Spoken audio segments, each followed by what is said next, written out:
It's the case that shocked the United States. A college football coach accused of sexually abusing young boys over a period of 15 years. A court in Pennsylvania has now convicted Jerry Sandusky on 45 counts of abuse. He's now facing life in prison.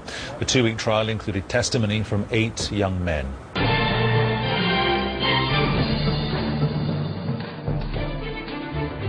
Jerry Sandusky, hands cuffed in front of him, on the way to jail tonight and possibly to prison for the rest of his life. While in the front of the courthouse, cheers erupt as the verdict is read. Jerry Sandusky guilty on 45 counts of child molestation. The verdict closes the final chapter to a story that has no heroes, leaving the reputation of Penn State football, of one of America's most fabled sports programs, in tatters, and tarnishes the legacy of its head coach, college football great Joe Paterno, fired before he died. Known to the public only by their victim numbers, one by one, his victims told their heartbreaking and horrifying recounts of sexual abuse, bringing some jurors to tears. The prosecution's case, in my view, was overwhelming and devastating. Victim number 1, a boy of 13 then, now 18, testifying in tears to 3 years of sexual abuse, including horrible acts that he was too fearful to report.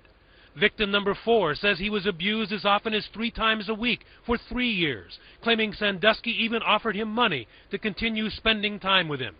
But perhaps the most devastating testimony came not from a victim, but from Sandusky's former colleague, Mike McQueary, a graduate assistant coach. McQueary testified he once saw Sandusky pinning a young boy against a wall in the shower with his arm around the boy's midsection.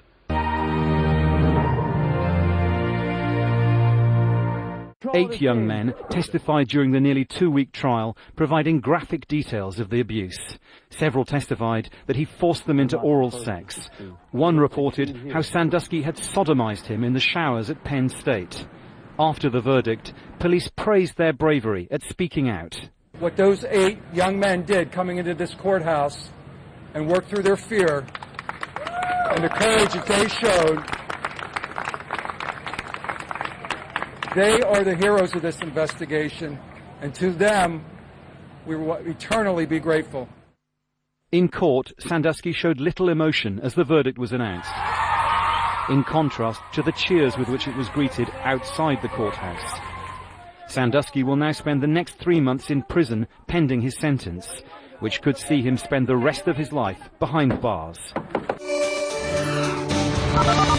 These men and women, along with many other agents, troopers, investigators, attorneys, and other staff of the Attorney General's Office of Pennsylvania and the Pennsylvania State Police, have worked tirelessly for the last few years to bring these charges to light, to bring this case to court, and to see the day that this defendant, a serial child predator who committed horrific acts upon his victims, causing lifelong and life-changing consequences for all of them, has been held accountable for his crimes.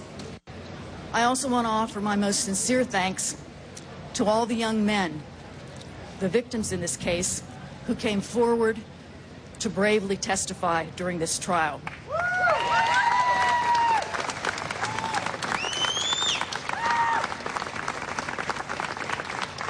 And to finally put a stop to the crimes that have been committed by this defendant.